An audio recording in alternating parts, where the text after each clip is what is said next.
there's no better way, with Boston talking about the emotions and the pressure and the drama that these players are feeling, there's no better way to lead into this next match that we have now, because it's Swidz versus Thijs. It's one of the players that we outlined at the start of the day is really on the chopping block now, because other players in his group are starting to pick up wins and stretch away from him. He sat down at 1-4. There's a world of difference between ending this week 2-4 and 1-5. Yeah, and so you can see the protection and the bans that took place. For this Conquest format, there's a protection phase where you choose one of your decks. That's that Divine Shield bubble around one of the classes. It is ineligible to be banned. Then afterwards, you ban one of your opponent's classes, and then from there, you play a best-of-3 Conquest. So when you win with the deck, it's out of contention. And so for Swidz, Control Warrior has been, undoubtedly the strongest talking point for him across all of Grandmasters. Where in Season 1, it was Specialist, and he was getting targeted, I think, week to week, where opponents were specifically bringing decks to try to get the advantage over Swidz. And then here, in this season of Grandmasters, Control Warrior's been a strong deck for him. It's the rest of his lineup where I feel like he hasn't necessarily gotten the job done. And, that's going to just be true for some people. My big question on this series is, about the Priest. We've been seeing Priest protected over and over and over and over again. Swidz protects the Control Warrior again. I think kind of curious about it. Yeah, I think it's influenced by the fact that Thijs has Warlock in his lineup, which is a big kicker, I think, against the conventional lineup, I guess you'd say, of like Druid, Shaman, Priest, Warrior, which is the most conventional thing. Protecting Priest there has been the go-to, but as you can see in Thijs' lineup now, because of that extra addition of the Zoo Warlock, Swidz feels like he wants the extra kicker of having his Warrior, and he says, even if I protect Warrior, my opponent gets that conventional protection on their Priest.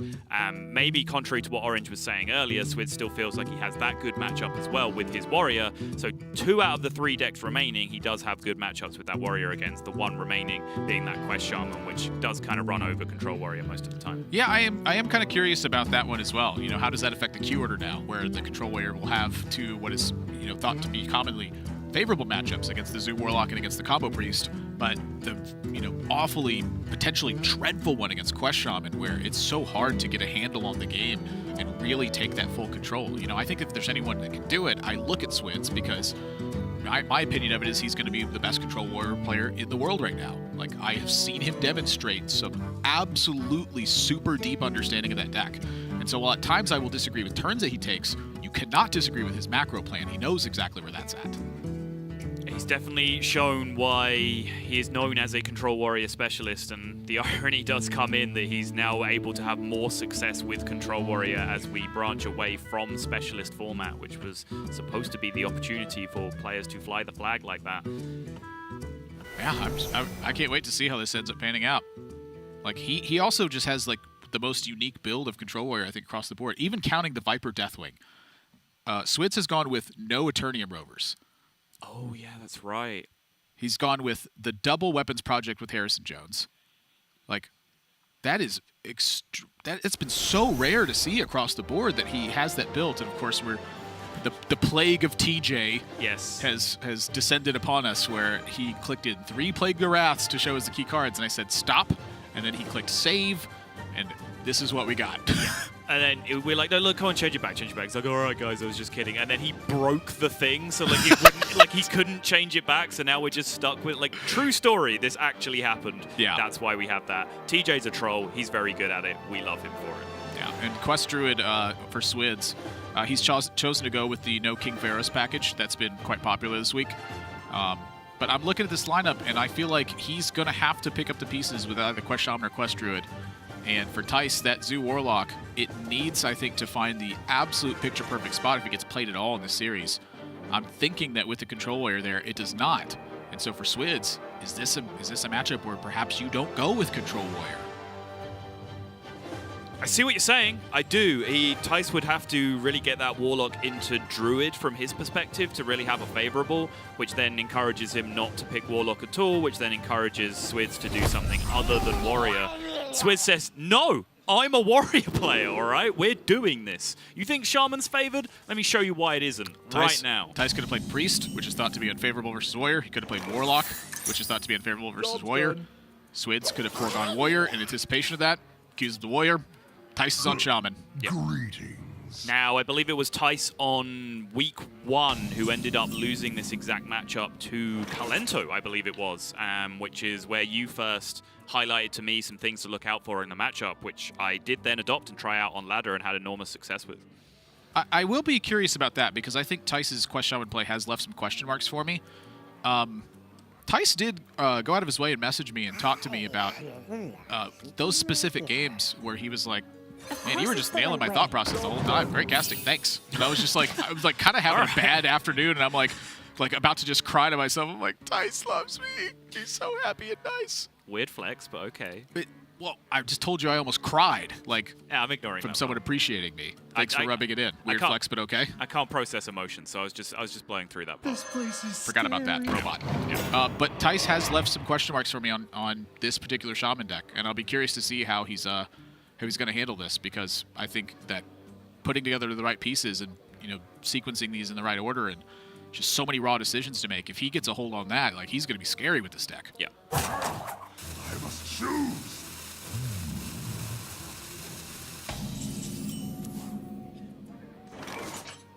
There is card number 30 in Thijs' deck. He is choosing to play a copy of Youthful Brewmaster. Love the brew. I know you do.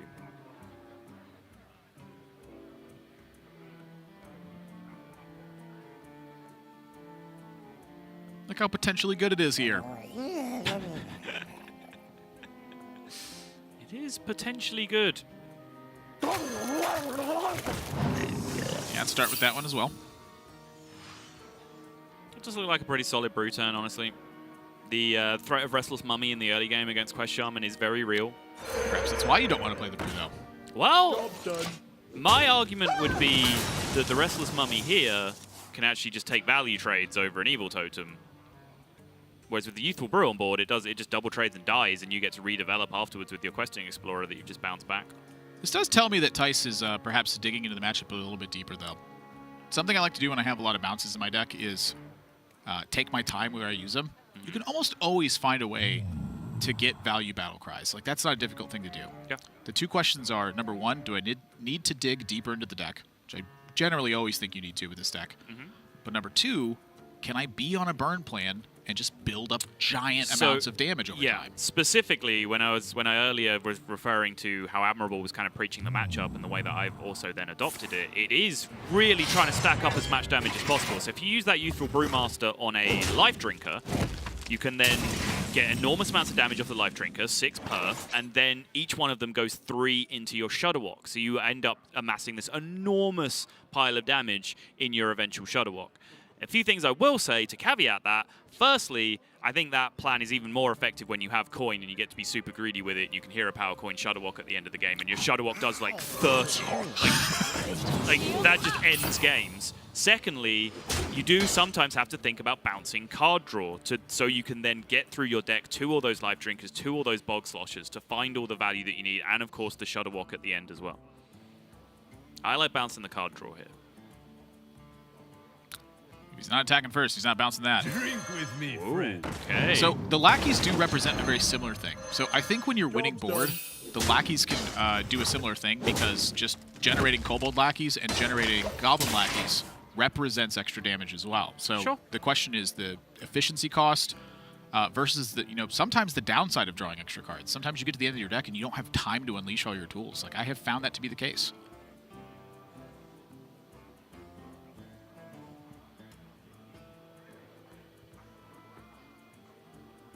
What now?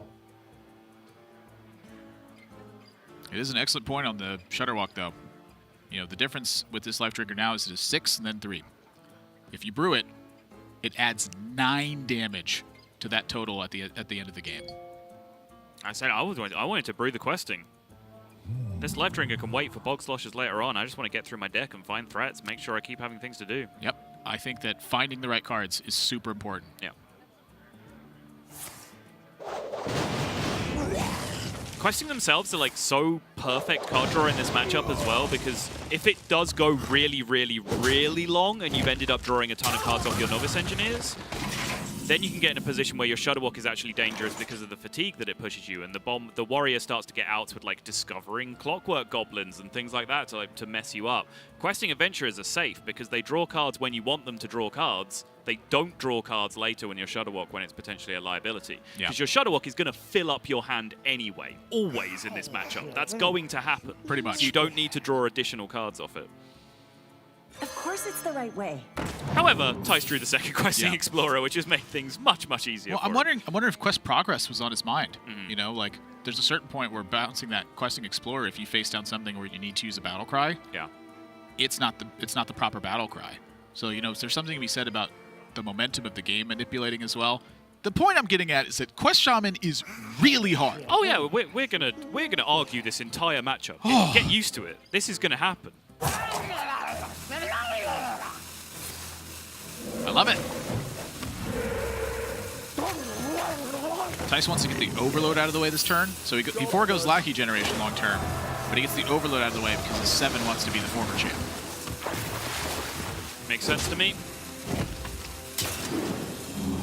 You notice that Swidz has like gone way out of his way to hang on to Restless Mummies as well, so I'm curious to see what he's cooked up with that as part of a plan.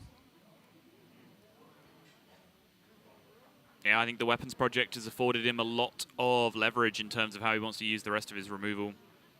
Has Super Collider cooked up as well, which is the dream answer to that former champ board that's coming down. Thijs is going to be wanting to potentially find a mutate to go with that. It's an evolve effect in general, I should say.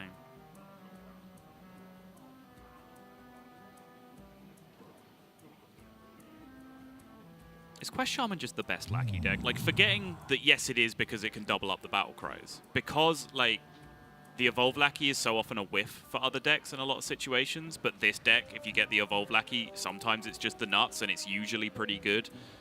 It's just the most consistent Lackey deck. Quest Shaman, best Shaman. Okay. I didn't say best Shaman, I said best deck. It's a bigger question. It's the biggest of questions. Well, sort of by the nature of it being Shaman. Ah. Yeah.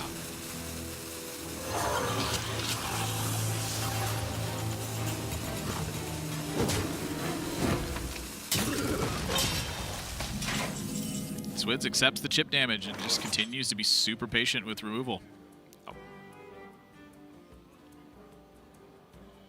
It's just so crazy to me that him, Viper, and Psycho all have 3 like super distinct differences in how they play Control Warrior. And all 3 of them have been doing work with Control Warrior. Yeah. It's like, people are like, I think it's a little bit weak right now.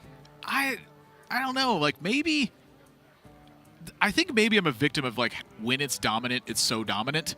Right. That I just remember winning for large periods of time, and when it's losing, you just kind of lose really quickly, and there's nothing you can do about it. Yeah, well, again, like we're looking at this weird, bizarro world anomaly where I think it might have 100% win rate against Quest Druid in European Grandmasters, which is ridiculous. That's nonsense. But like, it's so hard not to get swayed by that happening when it's just what we're watching. It's how human beings work.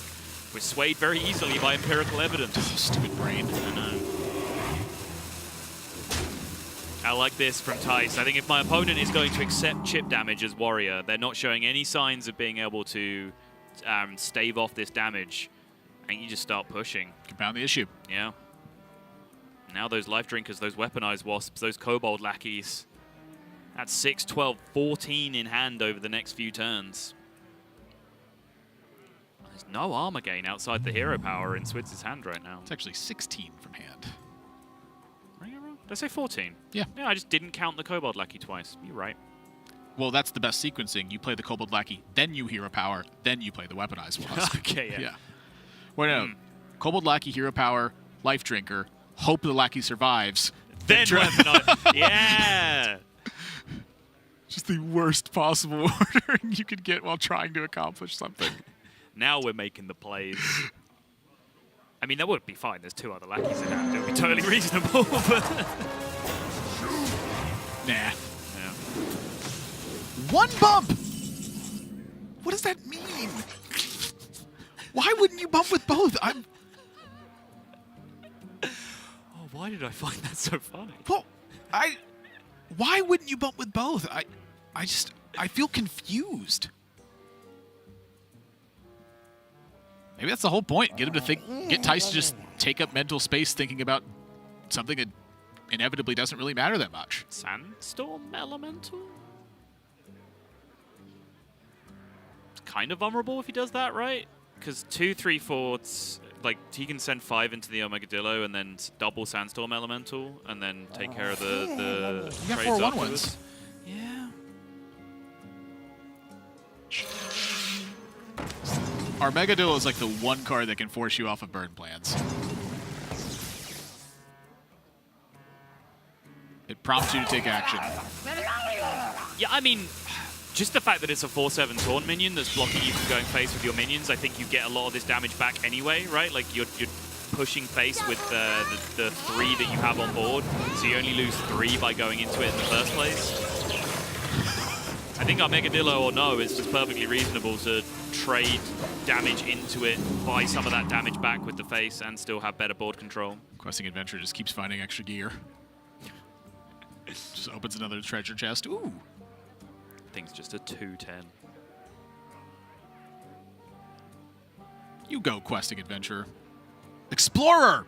I've been calling it Adventure the whole time. You've been doing so well. You didn't even correct me. You wanted this to happen, didn't you? No!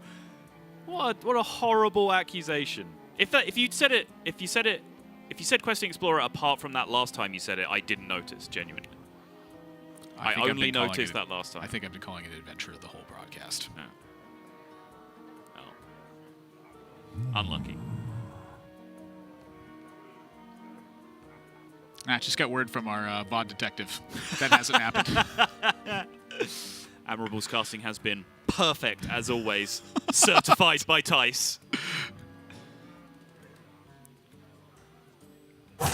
He did also say that we all have good and bad days in playing and in casting. Polite shade. It's appropriate. Swidz is looking real dead this game. That did line up very perfectly, and I think he's now seeing exactly how perfectly it lined up.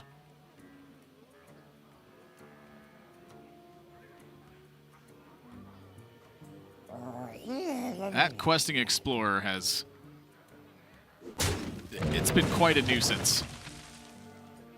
Engaging TC-130 Oh, yeah? mental dislocator. Interesting. Took 25% to be able to push an extra 6 face, I guess, or an extra 5 face.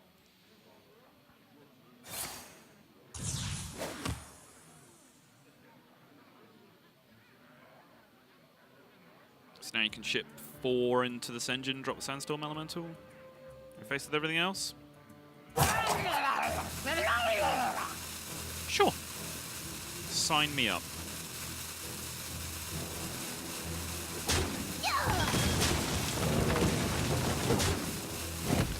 Yeah. I like prioritizing the damage here.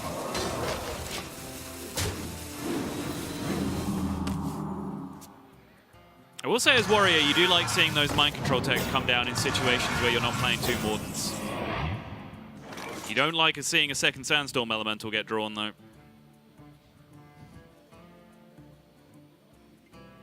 Swidz finally plays a Questing Explorer of his own. A giant taunt minion. What? Well, I just look at the Questing Explorer. I see. Yeah. Right. Yeah, she's not a mech, though. It's balanced. Oh, she's a machine right now, all right? Don't you? Very important distinction.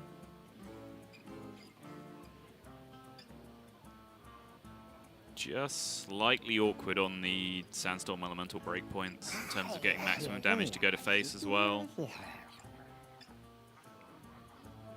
Could do 6 into one of them perfectly fine, but not into the other. So unless he wants to give up the Kobold Lackey for not face damage, this does become a little awkward. I was thinking this is a former champ turn. It's kind of like the Druid lesson. Your opponent builds 2 boards, build a big board. Yeah, I think that's a good argument. Sting like a bee. Sting like a My one fear with this is that you are... Ooh, Ooh, missile launcher. 1 extra damage to the dome. Take it. If you build a big board like this, you're kind of all in, right? Against a mass AoE, a brawl from your opponent. You don't have the best of refills. I think it's a risk worth taking. I mean, you have the damage from hand, opponents low, and you have big minions in play. Yeah. So, you know, brawls have some pretty disastrous outcomes. And I think when I look at the Restless Mummies in Swid's hand, I think that's what he was relying on drawing this game, was a board wipe. And then having a board wipe into a Restless Mummy to bridge that gap on 9, and then go into a Mega Devastator style turns. And that has not worked out well so far. Yeah, I think that's also why Thijs is more eager to go in on this turn, because he knows if it's going to be a complete board wipe, it has to be Brawl Restless Mummy. It can't be Brawl Omega Devastator yet, or Brawl Dinomatic, which are only possible on turn 10. As it stands, I'm pretty sure Swidz is just dead. I must choose.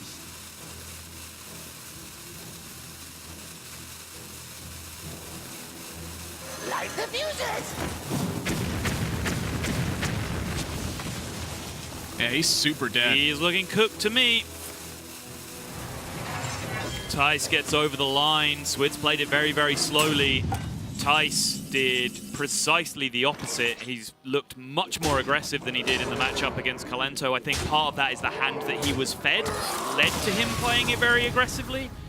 In terms of his resource allocation, I was calling for him to bounce the card draw, but he did not look in danger of running out of cards in that position. Of course, that final Novice Engineer that he drew made it look very, very simple. We'd like to have seen how that would have played out if Swidz had the big AoE, and whether that lack of resources might have impacted him at that point.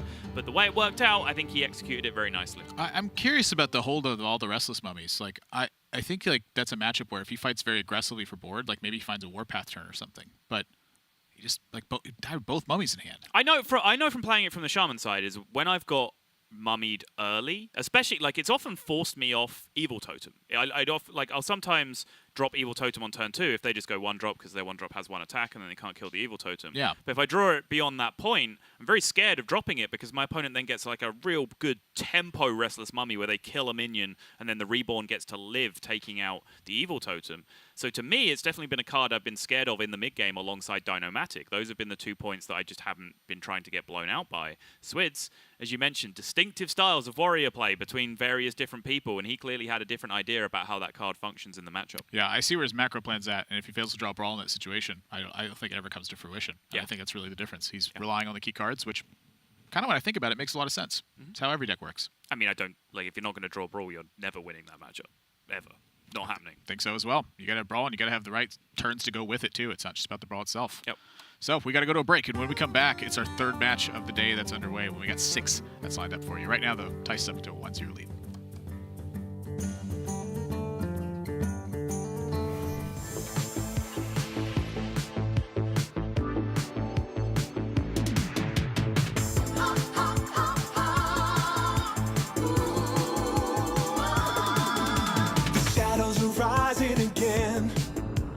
Darker than they've ever been. As evil descends from the skies, the world cries out, how will we survive? Out of the hall of explorers, and up from the dusty tombs, they grab their whips and fedoras. These legends of the past know exactly what to do. There might be magic monsters, mummies in the markets, and ancient mysticism.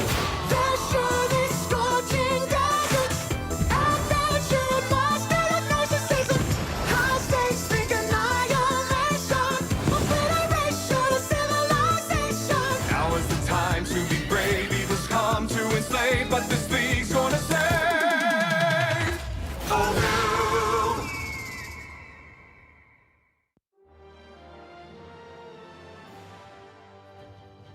My name is Christos Sakopoulos. My username comes from when I was a kid. I used to go to like an internet cafe with my friends to play like, I remember WoW and stuff like that. And I just had to make a character one day, and one of my friends said, your plays are phenomenal, so you can just put the name Phenomenal there. And I just did it, and then it just stuck. The thing that's unique about my playstyle, I feel, is that I sometimes think about stupid plays that other people would never even consider, and I try to get something out of it. I think people don't pay attention to details like trading or going face. I really pay attention to those things because I think it's super important. Like even one bad trade can cost you the game a lot of times. My favorite memory was definitely when I won my first Hearthstone tournament last year in HCT Orange County. And doing that just gave me so much more confidence and made me feel like I was free again. I'd say being in Grandmasters means that I've made it to the top players of Europe, which has always been my goal. So yeah, I'm looking forward to start competing again.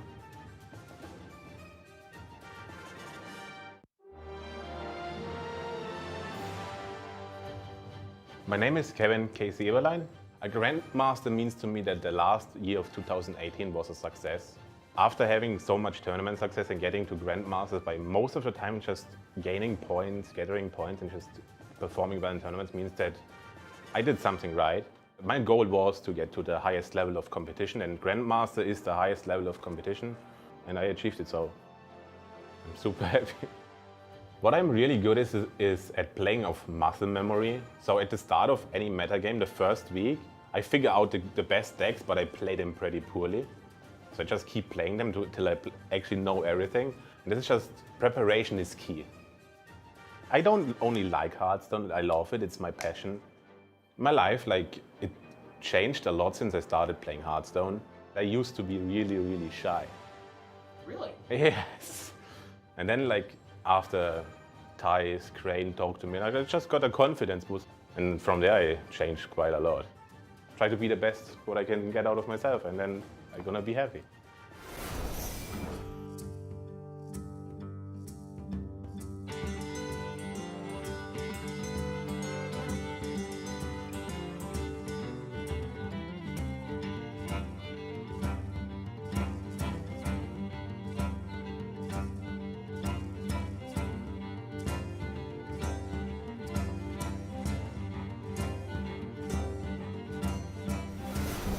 It's Hearthstone Grandmasters for Europe. Spectacular Sunday where we have 6 matches for you. I'm Nathan, that's Admirable Zamora, joined by Simon, Sottle, Welch. And right now, Thijs has got a 1-0 lead over Swidz in our 3rd match of the day.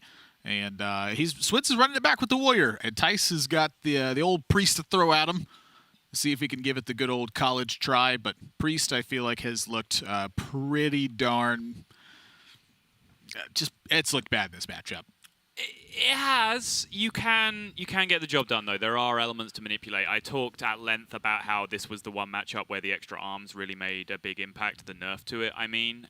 But Priest in general, it's kind of like a nuclear reactor of a deck, where when everything's running smoothly, which it usually is, it outputs this phenomenal, endless supply of power, right? But it's also incredibly unstable, and if it becomes unstable, it's just going to blow up in your face. What that means is you're constantly on every turn. It's like, oh no, if my opponent can clear my whole board, like I just lose, I can't refill, I don't know, that's not the way my deck works.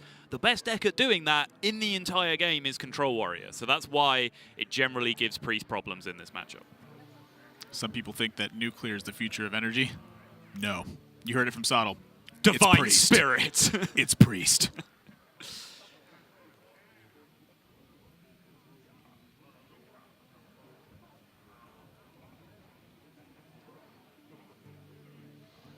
Swidz looks like he's doing a little bit of finger counting on his mulligan there. Yeah, Restless smart. Mummy. Restless Mummy, definitely a keep. Shield Slam, I think, debatable. Dr. Boom, certainly a toss. I think the only point of decision there for me would have been that Shield Slam. Oof. First draw, the worst. Yep, that is the dumpster draw for sure.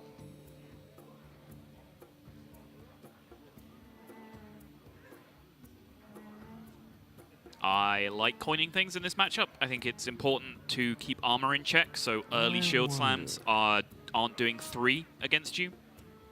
Very important number. Means if you are keeping the armor under check, you get to hit face of the minion every turn. The warrior cannot build up 3 armor. If they can't build up 3 armor, they can't kill an injured Tolvir, or an injured Blade Master.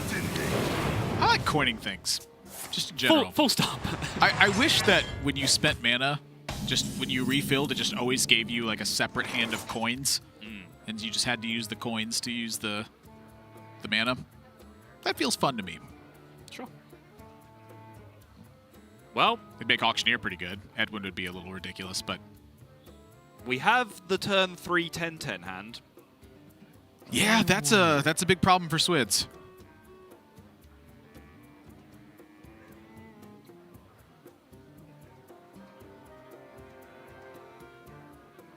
That is the one hand that I think gives Warrior trouble. It's just early big thing. Early big thing, yeah. It can be done in a variety of ways, so I don't want to say the one hand, but yeah. Yeah, that's why I broadened it with early big thing. Yeah.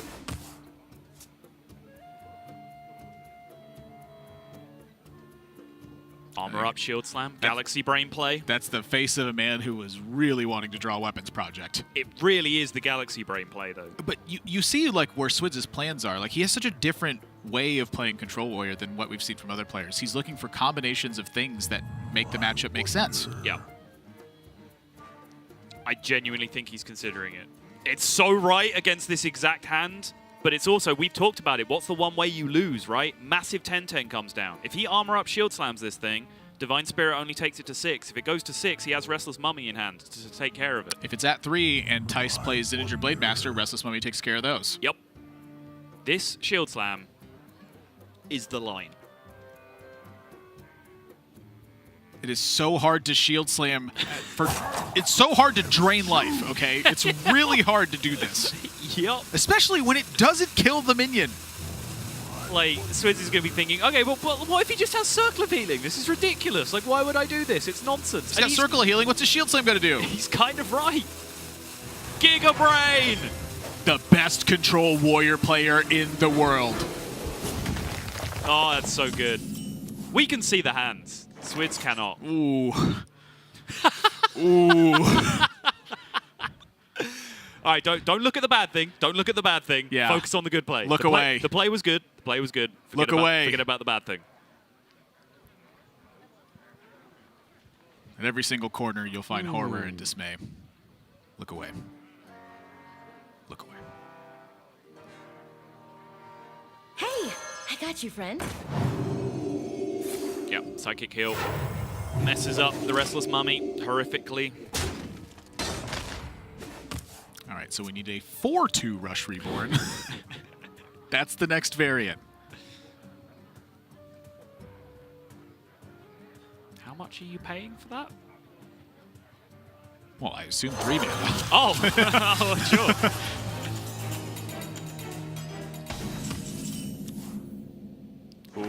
Ooh. Is that different than the heal? Oh, I guess it allows you to do it all in one turn, huh? Yeah. So 8, you could slam 19? I think the 1-2 trades, if you do it. Just to get it off the board for Brawl, so Brawl is a 50-50 and not a 66% Brawl will against always you. be 67 because the Snip Snap will trade it. Oh, trade it, yeah. Well, okay, it's still, there's still an extra 1-2 that would be there after the From fade. 75 It still to improves the whatever. odds, yeah. I'm thinking reasons to save it, like Ziliax for Divine Shield pop, but you have a Wild Pyromancer. So, I agree. Swidz has to brawl. Yeah. No option. You could try to delay with Ziliax. That's super risky. It is, but it is an option. We saw almost this exact dynamic get played out in one of the last games on the APAC broadcast before we took over, where there was, I believe, 22-22 in play. And there was, he bought some turns with a Frightened Flunky and then picked up a Frostwolf Grunt, I believe, to try and protect himself even further. And then took a 66% Brawl at the end of the game as opposed to taking a 50-50 Brawl and then being able to play a Taunt afterwards to protect himself if he lost. A lot of rough decisions in that spot. This is very similar now for Swidz. Swidz is taking the 67. He's like, come on. I don't want to have to do this. All right. Gets there. Thijs does have refill, though. Yeah, didn't die was step 1. Yeah. That's most of how your warrior plans start. Honestly, I'll say it. He deserves that win for the Shield Slam. Would have been brutal to lose the 33% Brawl there after getting himself in that position to begin with. You rarely use the word deserves. I don't like it. It's a bad word.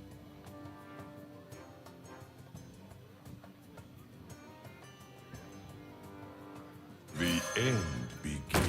Hey, I got you. Yeah, it's not the one he wants. It's 3-1, just dies for free on board now. Not yet, though. That's a major pickup. I think Swidz turned the corner. Yeah. Snip Snap was such a key player in this game, where it turned that brawl from a 50-50 into, A, it enabled it, and then B, it was a 67% chance if you round it up. And so now I think Swidz is at the pretty close to the closing point of this one. Like, Thijs cannot contest the Armageddillo. There's Ziliax, 2 Tomb Wardens, and a Restless Mummy in hand. This is an enormous hill, a mountain that Thijs has to climb right now.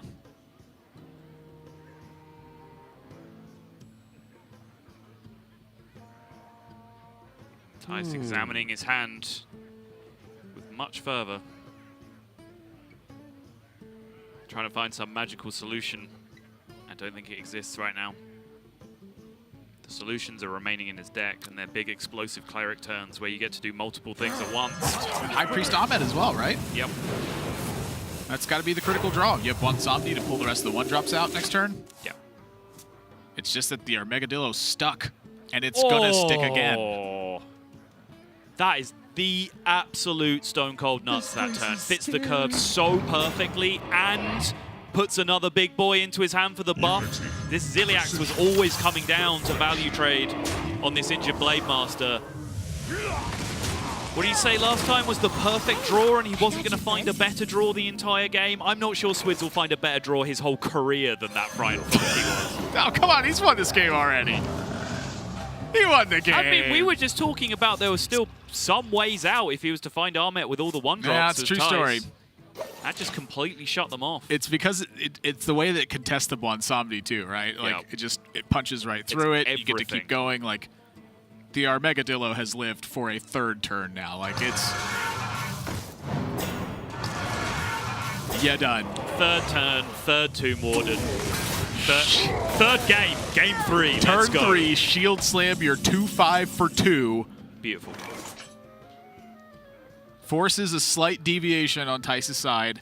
Snip Snap gets drawn, enables the brawl. Win the brawl, win the game. I said it as a troll at first. It's like, yeah, Hero Power Shield Slam at Giga Brain. And then as soon as I said it, I was like, no, wait, that's actually the line. Like, that's actually what you do. I must consider. Sometimes you got to soften up targets. You're never going to get full value from every card always. Yep. That's never been more true against any deck than Priest. This one in particular. Is someone injured? I've got more left in me. Needs Ahmet. At absolute minimum, he needs Ahmet right now. I think Circle of Healing is the first prerequisite.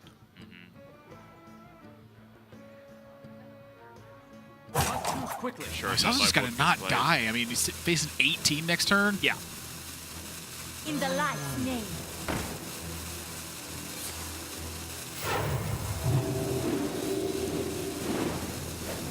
There's Ahmet. Okay, so how do we execute Operation Not Die from here? Whew. File not found. Okay.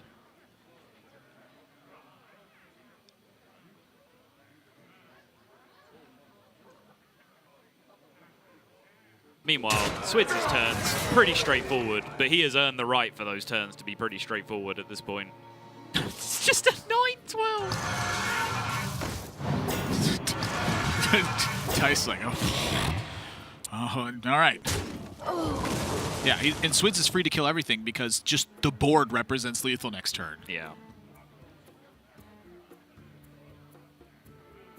Oh, come on, it doesn't matter. Can't tell a professional Hearthstone player it doesn't matter. How dare you tell Picasso how to paint? Yeah, fair point.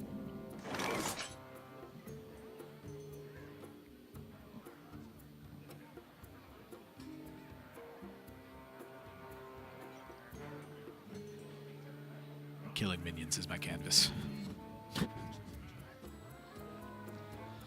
Control Warrior is my brush.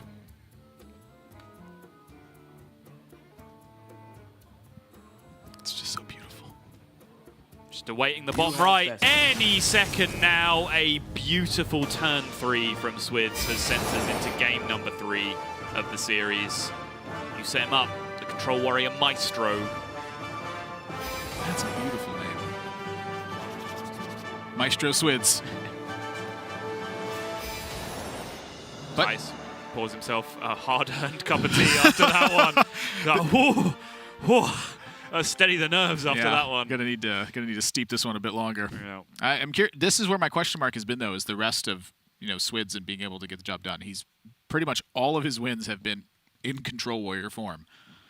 He has to be able to defeat Priest with one of these next two decks, and I'm looking at Quest Shaman and Quest Druid as the two options to do this with. Like that's not easy by any stretch of the means. Those are both bad matchups. They are. And I feel like we've been here before. I think it was exactly the situation in the last series, or perhaps it was match number 1, but we've been here where it's like, okay, great, you beat the Priest with the Control Warrior, but if you've lost game 1, you're then in that spot where the Priest has those 2 favorables remaining, and you've got to find your way out of it. Yeah, and it was Pavel versus Boston where that was in play. Now, Boston did I believe, overcame the situation, if I recall correctly.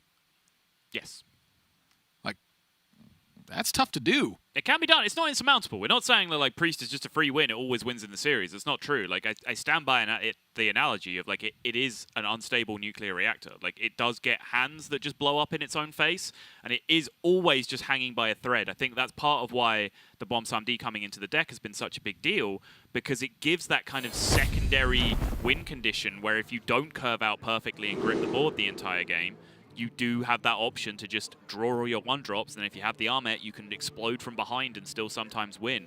But generally, it is just hanging on by a fine thread. It just hangs on by that thread so consistently that it looks like it's unbeatable in a lot of spots. Swidz, this is an opening hand I like. I have talked at length about how important I think Weaponized Wasp is in the matchup. I'm actually not a huge fan of it in the opening hand. I think we've had this discussion already. It's just this matchup in particular. No, but in this matchup in particular, I am generally not a fan of it. I think because it comes down a little, like if you could just play it on 3, just go bang, like snipe your guy, like that would be so good. So your issue is that you have to coin with it. The problem is that, well, you have to coin with it, and then you have to have had a lackey stuck on the board if that's going to be the case anyway. Wow, I'm surprised by that. I really am. I am So not. he's just going for the Mogus then? And you're just going for a way to curve out with more stats on board naturally, and I think the Wasps come into play later in the game when you've already fought for board early on. I think trying to say that you're going to be able to activate consistently when they play way more 1-drops than you, they're going first, you have to play your quest, they're going to be ahead of you on the board, so you can't curve lackeys because they're just going to kill the lackeys off the board, so you have to wait until you can play a lackey and a Wasp in the same turn, and sometimes you're overloading to get that lackey into your hand, which slows you down even a turn even further.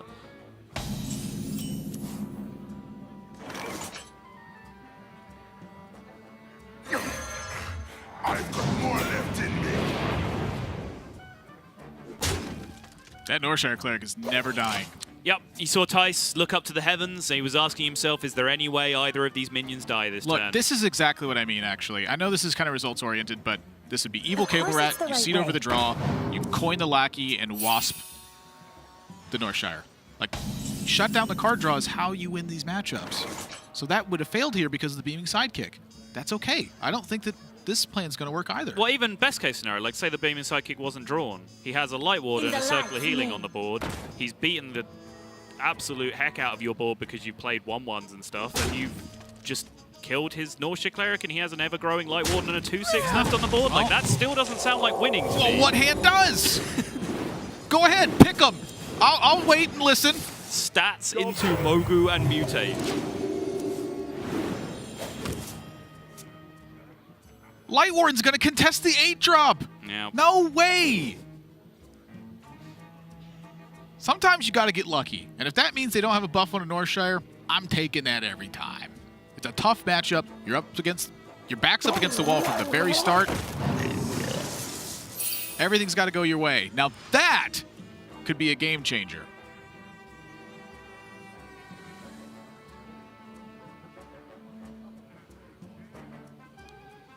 At this point, though, I don't think you have the liberty of killing the Northshire.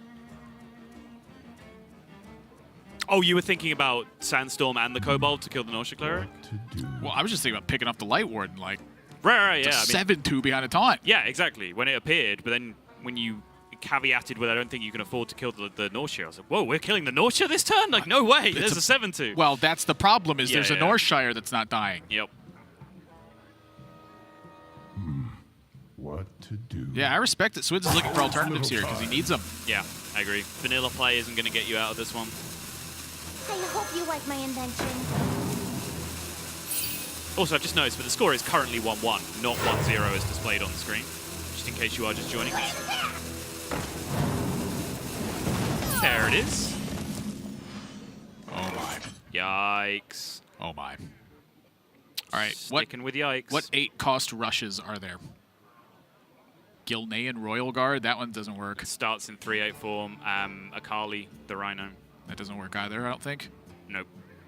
You'd need it to like overkill and then have you draw the second Flesh Shaper from your deck. I mean, so you could use that as the rush. To me, the idea that Thijs is not delivering 16 damage here is absurd, and I don't believe it. Like, Swidz' deck just naturally does not have counterplay to this sort of thing. Nope.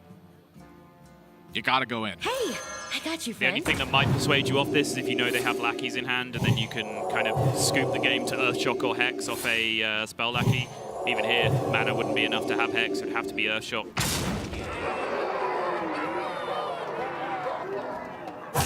Quickly. Sure. Yeah, do whatever you want. Yeah. Restrict Mogu weird stuff. Yeah. Game. Tyrion?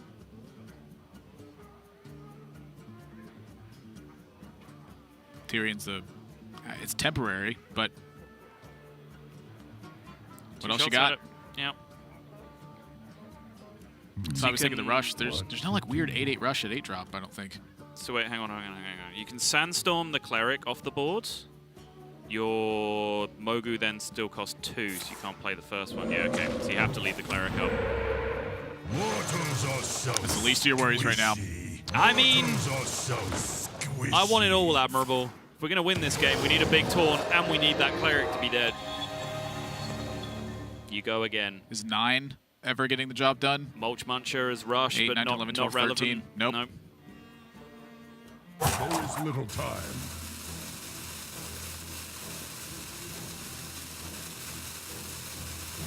I wonder.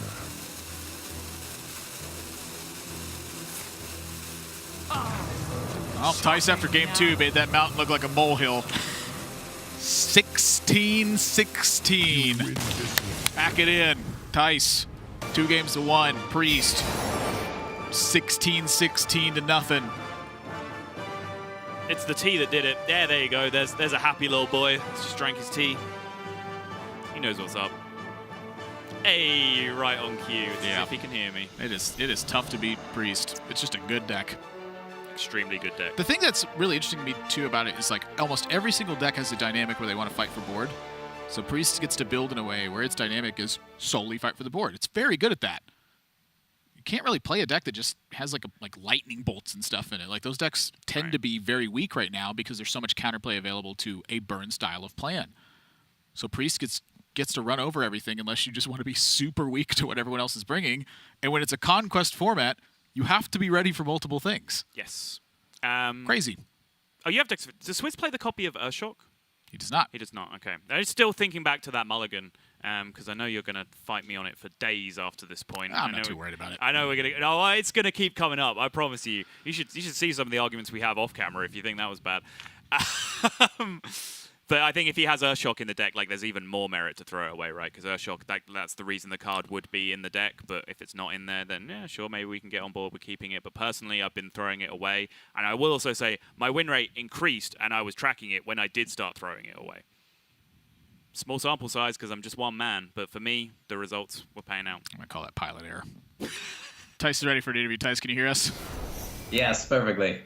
Congratulations on this win. It brings you up to notch your score just a little bit better here. And feel like we'll be getting to talk to you a lot more than we did in Season 1, and I imagine that's got to feel good by comparison. Not yet. Last time was 4 times. We are at 3 now, but we are on a better streak. Let's say it like that. Yes, and that's kind of what I was alluding to. You're averaging a win a week instead of a win every 2 weeks. Like that's a lot better at this point. Come on. Yeah. I'm not sure what I'm doing. I'm just winning. I'm just going 1-1 every week. It feels like it's fine. It's not great, but it's whatever. Thijs, you've always been such a jolly fellow, and I think it's even showing through here in Grandmasters, even with what's at stake. Here in Season 2. A lot of other players have been stressed with the notion of relegation and what that means. To you, though, it seems like it hasn't really been much of an issue. Can you talk to me a bit about your feelings throughout the season so far? No, for me, like, I'm playing for playoffs, and actually I'm just playing for, like, hopefully qualifying for the World Championship. That's my goal, and I don't really, like, look at relegation or anything. That's my goal, and that's what I hope to go for. I guess it helps a bit when I've already competed for like 5 years at high level. You play everywhere around the world. Like it gives you so much, it gives you so much experience, and I think that might help me a bit through because I like to play on these stakes. I play better when there is more on the line. So I'm actually super happy there's more on the line now. So I know you're a super happy streamer. You love your stream, you love your community, but I also know you're a very competitive player. So if you were to get relegated, if you were to lose Grandmasters, would you be happy, like, just being a streamer at that point? Because it would be hard for you to compete then at that point, right? Yeah, well, it depends on how the system is, but I want to compete. So if the opportunities are there to compete, I will compete. If it will be a very hard grind to get back, I don't know if I can combine it with like streaming or anything. So I don't know if I have the willing to like completely follow that, but there will still be other things around. I still want to be involved. I would love to compete at any time. So talk to me about this matchup as well. You know, we've kind of gotten some of the overhead stuff that's looming, but is there anything in this matchup that you felt was particularly interesting or tough for you? Like some of the highlight and standouts for you? Yeah, like I felt very good this week. Also against Orange, I felt very good. So I was hoping for like maybe getting a 2-0 in this week. Ends up 1-1, but I'm also fine with. But yeah, like it was pretty likely that Swidz will protect Warrior, or it was a reasonable protect from him. So I was kind of prepared for that, and but I was just very happy that I got my Shaman with the Warrior, what I love to play. I love to play the matchup. So I was very happy with that. Then I knew that even if my Priest would lose to Warrior, I would still have Druid and Shaman left. So I felt very good, especially when I was 1-0 up. Nothing more from me. Well, Thijs, this is your time and your platform. If there's anything else you'd like to say, now's the perfect time to do it. Well, then thanks to like everyone that always is here around in stream and supporting me. I try always my best, but what helps me a lot in the motivation and what gives me a lot of energy is all the people that are just supporting me everywhere. And yeah, it's just I'm really thankful and grateful for that. So thank you all there. Well, thank you very much for your time, Thijs. It's always a pleasure to talk to you, and I'm looking forward to seeing you play next week. Same. Thank you.